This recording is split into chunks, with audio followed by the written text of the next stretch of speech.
निज जगह छिड़ा बहुत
बहुत धन्यवाद।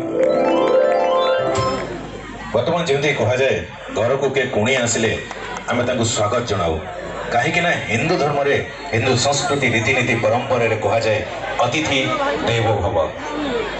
सही परंपरा को सही कथा को सही उक्ति को पाथय करी एवं मर्मरे मर्मरे ताको प्रतिपादन करी वर्तमान आमे अतिथि मान को पुष्पगुच्छ प्रदान पूर्वक आज कार्यक्रम को स्वागत जनइबू एवं अनुरोध रखिबू भिसी मैडम को से अतिथि मान को पुष्पगुच्छ प्रदान एवं